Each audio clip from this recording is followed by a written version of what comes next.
you for watching KNBSTV. My name is Tony Lewis, and I have a special guest today. His name is Sheldon Eskin. Hello. Hello, Hi, Sheldon. Tony. How you doing? I'm doing great. How about you? Oh, really good. We're here to talk about his new radio show that he's going to be having on one of our news stations. Go ahead, tell us about it, Sheldon. Oh, it's an interview show, and it's well, this is hard to say because I'm saying it myself. It's a great show. It's on Kpro, Kpro, AM 1570, and it's also, of course, on their internet station. It's on my internet station, SheldonEskinShow.com, and it interviews arts, entertainment, and there are a few other little asides that really go with it. But I've done.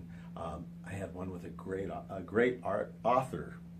It's easy for you to say, with a great author. In fact, a couple of authors.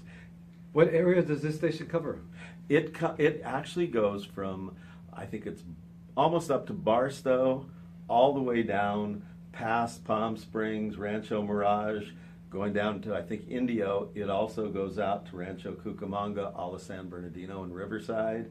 And it's a really nice station. I'm on at 5 o'clock in the morning every Wednesday, 5 to 5:30. But depending on where you're located, if you're listening to the internet, that 5 o'clock might be 8 o'clock.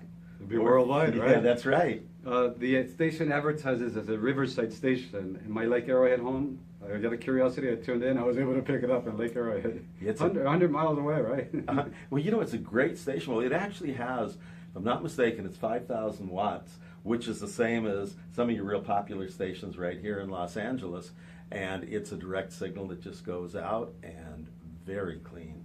Now, you've also been doing a show on one of our FM stations in LA. Tell us about that. Oh, I've been doing a show called The Voice of the Blues. And I've been doing The Voice of the Blues for, I think I started that one here in 1990.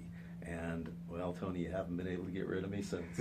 27 years straight. You're like clockwork. You show up, you do your show, and now you have your following. You're looking to expand this show now to Riverside. And tell us, you're going to have a lot of guests, I hear, in this new show? I have had some of the greatest. I feel so lucky. In fact, the other day, I interviewed a gentleman named Ron Hull. Ron Hull wrote a book.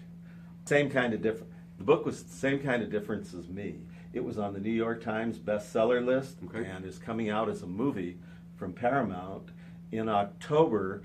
And the cast is Renee, Zellweger, John Voight, etc. And it is a complete, all of the major players in it are truly major players. They're all Academy Award winners, and it's a great book. The interview, Ron was such a great person to interview, and I also interviewed another gent by the name of John Mulholland. Now, John Mulholland has been doing documentaries for, a long time, but he just did a documentary on Gary Cooper and Hemingway. Mm-hmm. And actually, they were best friends.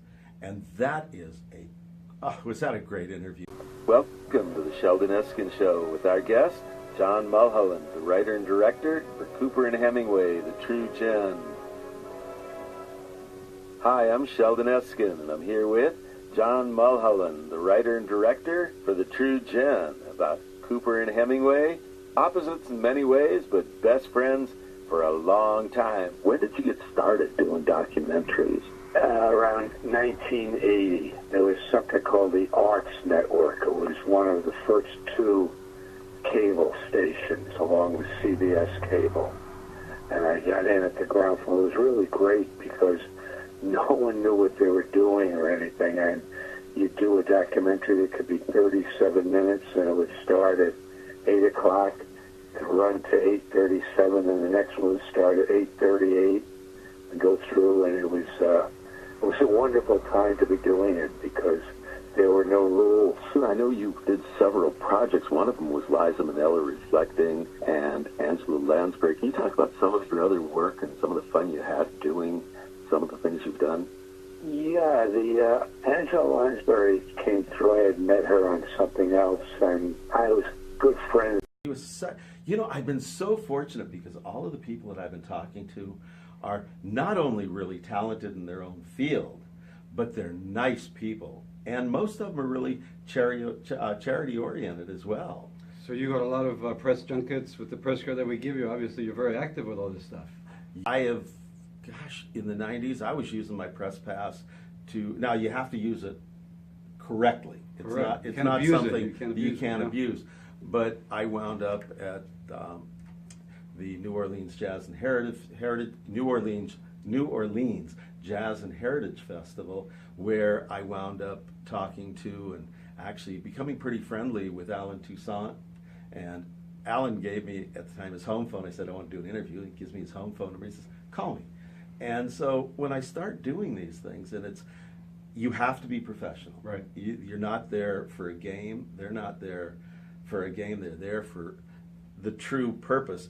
And I'm a big believer that I want to make people look as good as I can, because the people I interview are good. Right, right. And now you've been on other stations other than our FM station, and now this AM one. You've been on other stations. Yeah, right? I started off at a station called KPPC FM 106.7, which now, that frequency is still there, but it was the first FM underground station in all of Los Angeles. Now, Like I a have pirate station. No, it was a real station, but it broadcast, and I say Los Angeles, but it broadcast from the basement of the Pasadena Presbyterian Church. You have to start somewhere, right? And, well, at that time, Tom Donahue and B. Mitch Reed started that station, and they were both at the top of their game. And I came along right about when they were moving on to KMET. You know, that was 94.7, a little bit of heaven. Heavy metal, rock and roll, headbangers. At that time it was all FM underground. Yeah. And God, did I learn? Because I started off selling spots. From sales, I had to produce the spots. Then producing the spots, I said someone has to voice the spots. So I became like, I think I did everything except sweep the floors, because I would start and go through, and I loved being there, so it didn't matter. Same as here. I love what I do. So when I'm doing it, I do it. Good. So give us a nice plug for your radio show. Oh man, you gotta tune in 5 a.m. 5 to 5:30 on KPRO 1570 AM, or you can also go into SheldonEskinShow.com, and you'll see me, and you'll also see the guests that I have, and there's a lot of artists that I've talked to, and their work is in museums. I mean, really, first cabin people, and you can't get any happier than I am. How about an email? If somebody wants to contact you, how do they do that? You have a website too, I understand. I have a website, that's SheldonEskinShow.com. You can contact me at Sheldon@SheldonEskinShow.com. And if you want to be confused, you can also get me at Sheldon@VoiceOfTheBlues.com. Okay, all right. Well, anything else you want to add to this? Just make sure to tune in, because we're going to do it. And if you have some songs you want to hear, it's the blues, hit Sheldon@VoiceOfTheBlues.com, and hey, let me know what you want, and I'll do it for you. Well, musically, that is. And and when you're listening to those interviews, just go to Sheldon@SheldonEskinShow.com. That's actually my email. Or go to SheldonEskinShow.com, and I'll be there. All right, you heard it from him, Sheldon Eskin. Stay tuned, check him out, and thank you all for watching KNBS TV. Until next time, thank you for watching. Goodbye. Thank you.